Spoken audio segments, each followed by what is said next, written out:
Well, good evening, everyone. We are going to go over just a clarification. This is for Bobby Shafto. He and I have been going back and forth about a observation recorded by Pablo's dog, ship in transit up the channel on December 22nd of last year. So the first thing to do in terms of clearing up some terminology, most of it really exists. We have the foremast of the vessel. It's part of the navigation, sightline from the bridge, cameras, a bunch of other equipment. But every ship, container ship, has a foremast, as you will see in some of the upcoming examples. There's also this wall structure that I just call the front bulkhead. It is normally about 2 containers tall. Not sure exactly what purpose it serves, whether it keeps the containers from moving forward or just providing protection of any waves that may come over the bow and start intersecting the container area. The side of the ship that's viewed above the waterline, or from the waterline to the top rail, is the freeboard. We have our bow deck area, kind of obvious, and a rear catwalk. So I'm going to scroll through some other images. This is a ship from the Maersk line. Again, we have our foremast. We've got a bulkhead, we've got a bow deck, a freeboard, and we have the catwalk, the rear catwalk structure on the back. Same situation with this vessel. We have the foremast, front bulkhead, freeboard, side rear catwalks. Some interesting ships would have this front area that's raised above the freeboard line. That's called a forecastle to the ship. This may come into play while we're trying to establish exactly what we are seeing in Pablo's dog's observation. Another ship in the same category here. Again, we see all the same components. This has a narrower bulkhead, still has the foremast, and this has the forecastle as well.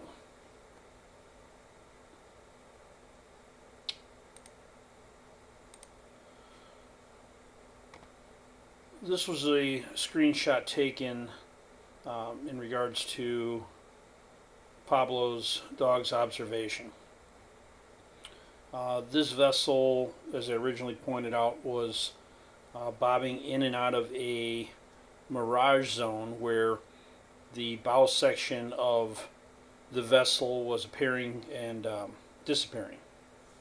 That led to a challenge from Bobby that we're not actually seeing any of the bow or the freeboard of the side of the ship. I'm going to show where that doesn't match the observation. At the rear of the ship, for the structures that are painted white, typically for the rear catwalks, that area has no freight laterally across the ship in that area. A lot of times they'll have the lifeboats or just other equipment, as this area would not have access for the cranes to load or unload containers to that part of the vessel. We will note that there is a dark spot below that area, which I believe is indicative of the freeboard of the vessel.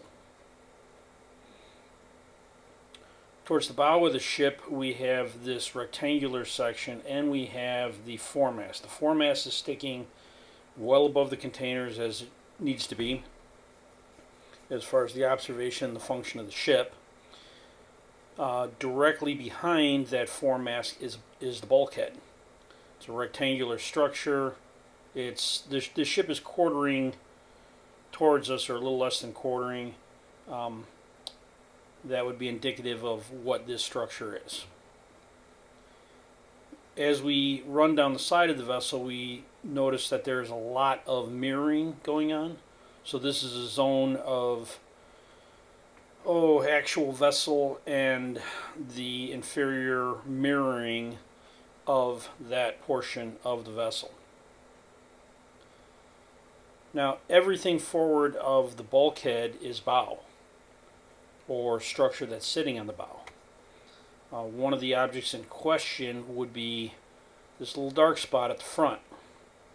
That can be part of a forecastle, the raised section of the bow, possibly something small on the bow as it is lower than the bulkhead, but it was popping in and out of visibility, and if we can establish that that's part of the bow, well, then we're actually seeing the freeboard side of the vessel.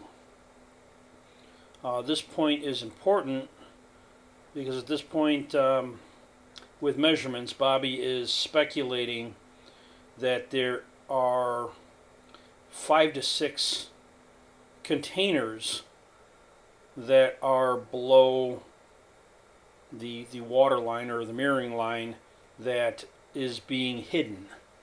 He had posted a calculation that at this distance in the channel there is 110 feet, vertical feet of the ship, that is obscured by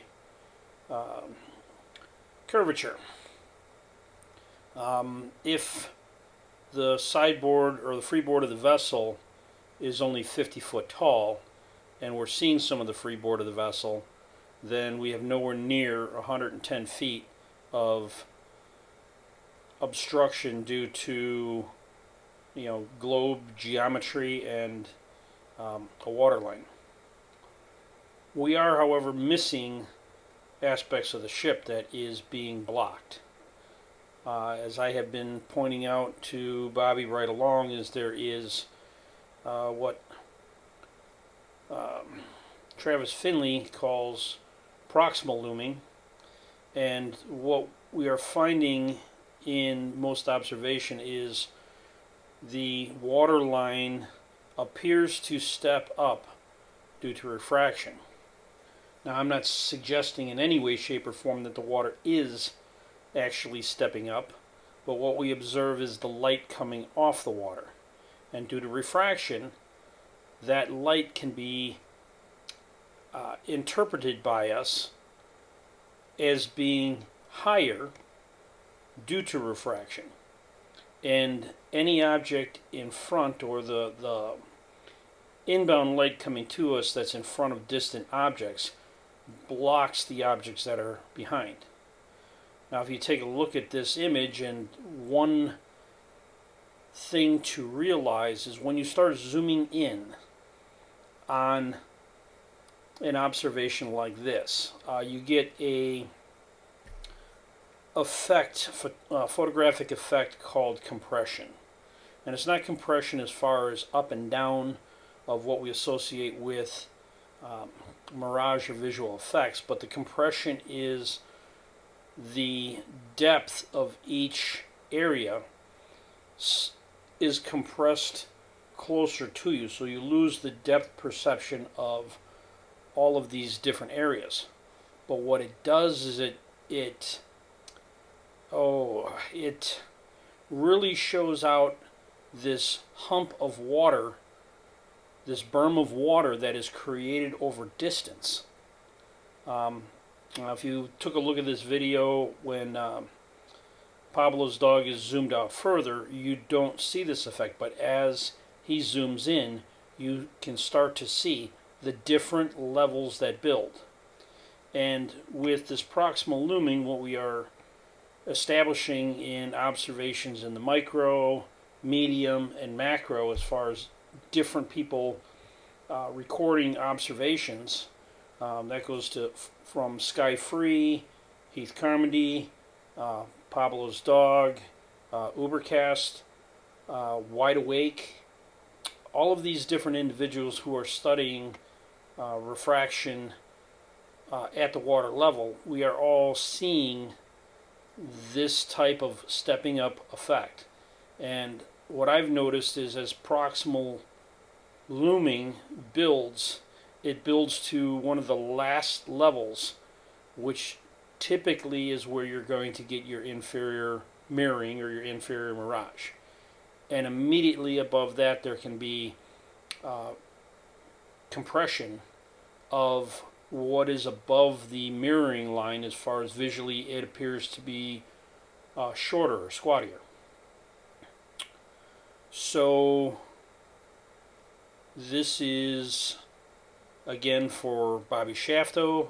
I'm going to publish this openly for anybody who's been following this conversation, but would love to get his feedback as far as what this item is, why we're seeing vessel across the bottom, and everything that I've pointed out. Thanks for your time.